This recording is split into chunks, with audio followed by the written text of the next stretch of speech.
Përshëndetje nderuar miq, ja ku jemi sërish në emisionin tonë Realitete Ekonomike, duam të flasim për rëndësinë për ekonominë botërore të bashkëpunimit ekonomik Azi-Paqësor.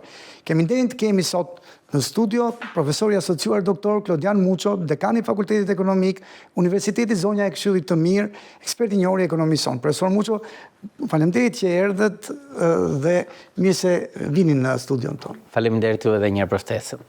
Profesor Muço, pse APEC, pra pikërisht mekanizmi i bashkëpunimit ekonomik Azi-Paqësor konsiderohet një nga mekanizmat më të rëndësishëm të bashkëpunimit ekonomik sot në botë? Le të bëj një parantez të kthehemi pak mbas në kohë. Deri para se të ndodhte pandemia, bota ishte e globalizuar, do të thënë flitej për një botë pa barriera, për një botë që tregtia dhe prodhimi do organizoj komplet globalisht dhe nuk ishte këto problematika që ka sot.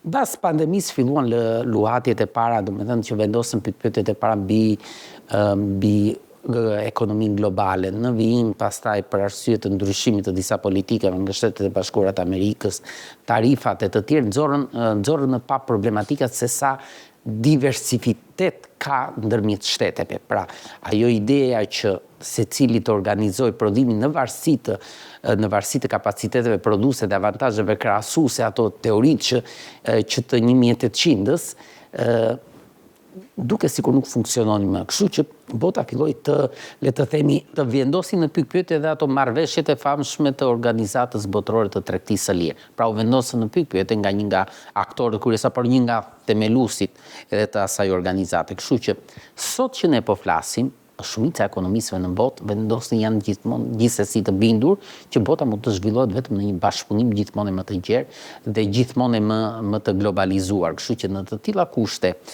forumi në fjalë që ti e përmendë me të drejtë janë përbëjnë pjesën dërmuese të ekonomisë globale. Pra përbëjnë ka një rol mbi 50% të eksporteve, flasim për prodhimin e përgjithshëm bruto që zën një rol, do me thënë një rol relativisht të rëndësishëm.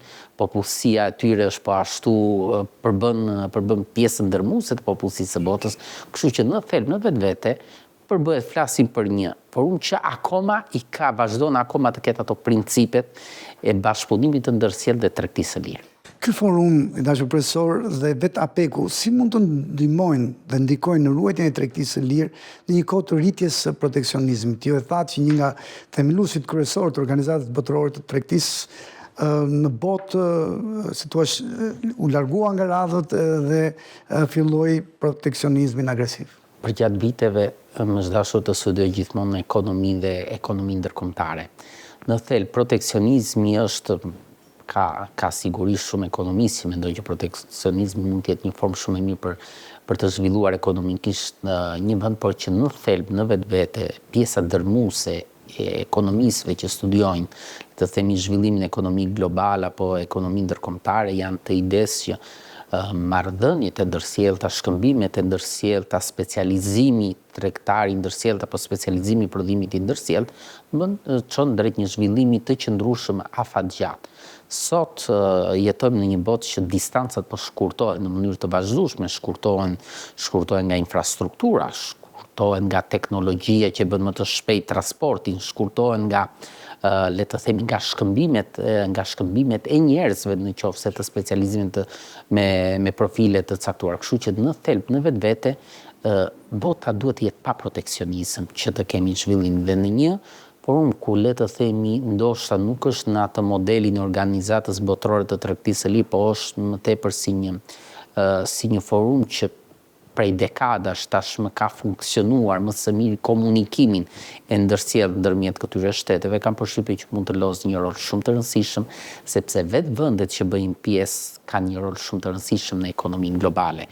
Janë të specializuar në pjesën ndërmuese të prodhimit të teknologjisë që përdoret sot në nivel global. Janë të fokusuar në sektorët kryesor të ekonomisë që bota ka nevojë sot. Flasim për teknologjinë e lartë, kemi Kinën që po shkon gjithmonë me specializuar drejt AI-s, kemi shumë vende të tjera që janë të specializuar në teknologjinë sanitare, kemi vende aty brenda këtij forumi në teknologjinë ushtarake të tjera. Pra, në vetvete të gjithë këto vende kanë gjithë karakteristikat e nevojshme për atë që bota po orientohet, apo drejt sektorëve që bota po orientohen, që konsideron tregtor strategjik të zhvillimit. Profesor Muço, ju e përmendët në forumi i biznesit e APEC, është një qasje veçantë sepse krahas dialogut mes qeverive të vendeve anëtare, këtyre 21 vendeve të rëndësishme, ka dhe dialogun me sektorin privat. E ka një, si thua, komponent shumë të rëndësishëm dhe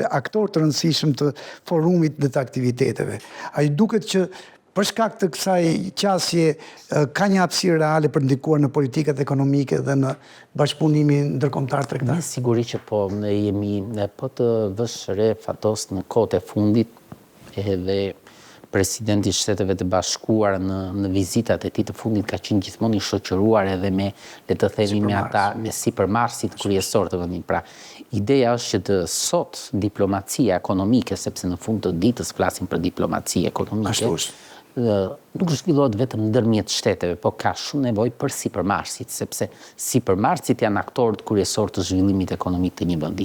Pra ata dinë edhe problematikat që kanë vendet përkatëse dhe nevojat, domethënë sipërmarrësit janë të tillë të suksesshëm sepse le të themi kanë vizionin apo njohin, domethënë kanë aftësinë të parashikojnë mirë të ardhmen, kështu që në të tilla kushte e mendoj që këta janë aktorët kryesorë dhe kjo do lozë një rol shumë të rëndësishëm në intensifikimin e shkëmbimeve dhe bashkëpunimeve ekonomike ndërmjet sipërmarrësve të shteteve të ndryshme, duke intensifikuar më shumë edhe bashkëpunimin ndërmjet shteteve. Pra, këta do jenë aktorët kryesorë që të bëjnë të mundur ndërveprimin.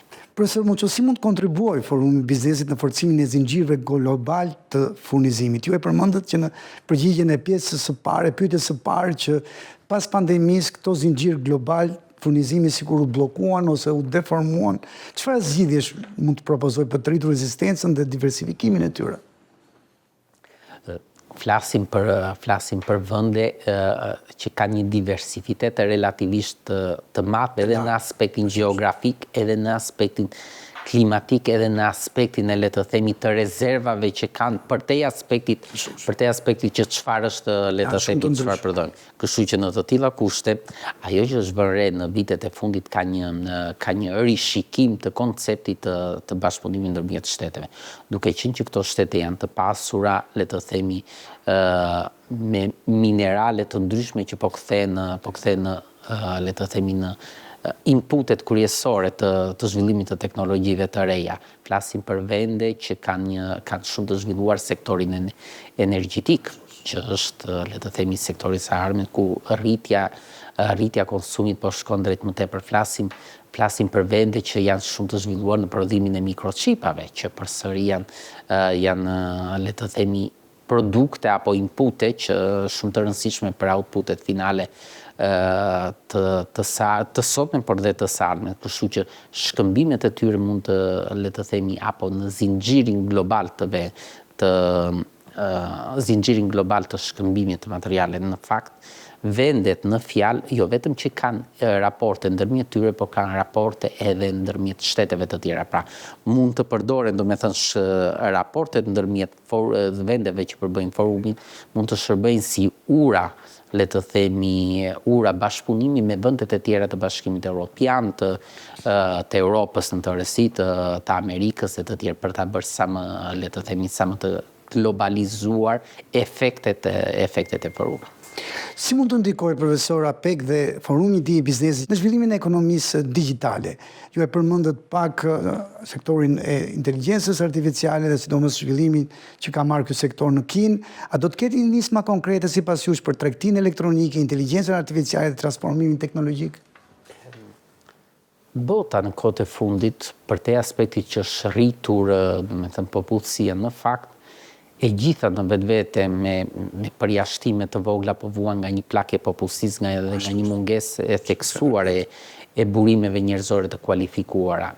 Kemi diskutuar disa herë që edhe shtete kryesore si Kina që konsideron me një ndër popullsitë më të mëdha të botës, vendi i dytë në botë për sa i përket popullsisë, përsëri po vuan për, le të themi, për plakin e popullsisë, ka marrë një sër nismash për sa i përket sistemit asistencial, sanitare të tjera, kështu që në vetvete kjo është një ndër sfidat më të mëdha sot të botës dhe duke u nisur, duke marrë shkas nga kjo po shkohet drejt digitalizimit apo drejt automatizimit gjithmonë më tepër jo vetëm të proceseve produse, po edhe të shërbimeve.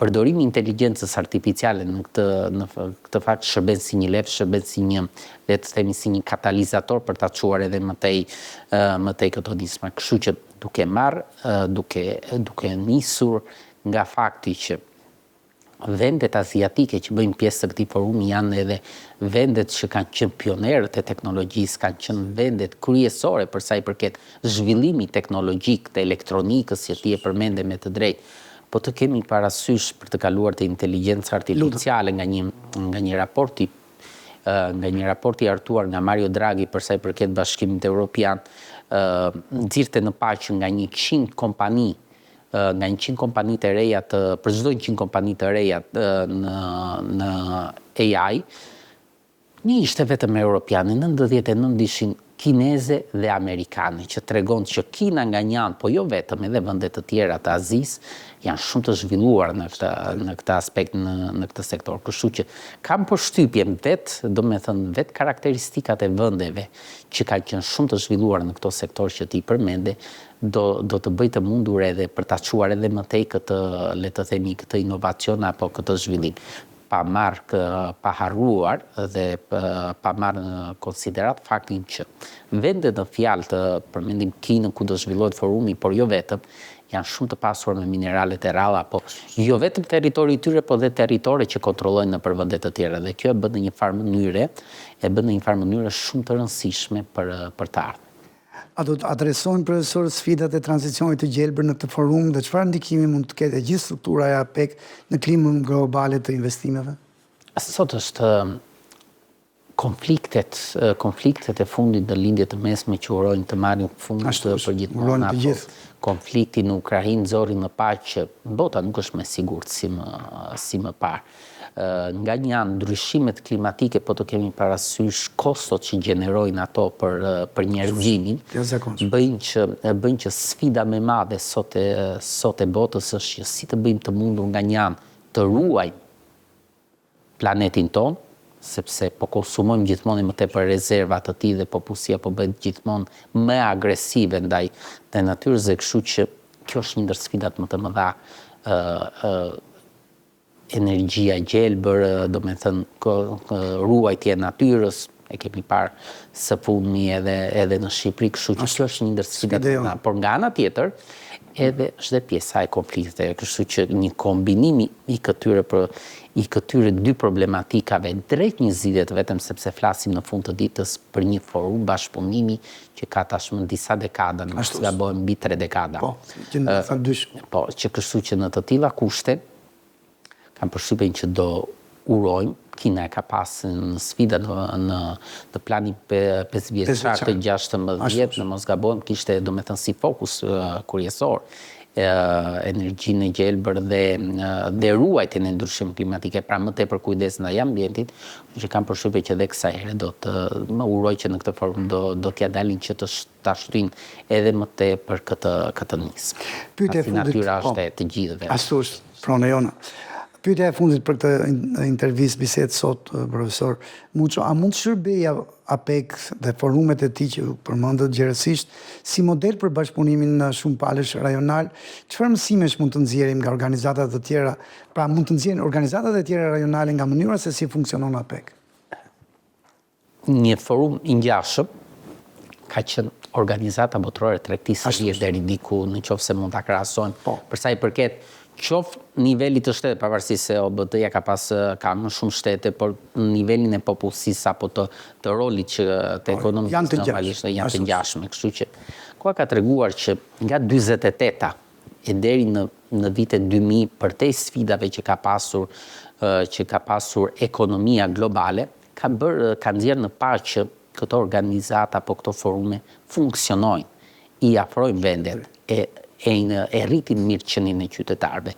Të shikojmë në Shqipëri, për te sigurisht nuk është vetëm faktori vetëm për ta bërë, domethënë më të thjeshtë për dëgjuesit, por që në vetvete, hapja e kufive tregtar, liberalizimi tregtisë, specializimi sipas avantazheve krahasuese të tjerë, ç'a bën? Bën që në fund të ditës qytetarët të rritin mirëqenien e tyre. Nuk janë vetëm domethënë është një nga faktorët, nuk është i vetmi, por në thelb në vetvete bën. Dhe kështu që edhe ky forum, edhe takimi nesër do të çojë drejt një intensifikimi të shkëmbimeve, të bashkëpunimit, të sfidave që gjendet ekonomia globale dhe ekonomia këtyre shteteve në veçanti, do bëjë të mundur që kjo intensifikim i bashkëpunimit të bëjë të rriti mirëqenien e qytetarëve në këtë rast të botës, sepse përbëjnë mbi 50% të popullsisë globale, kështu që.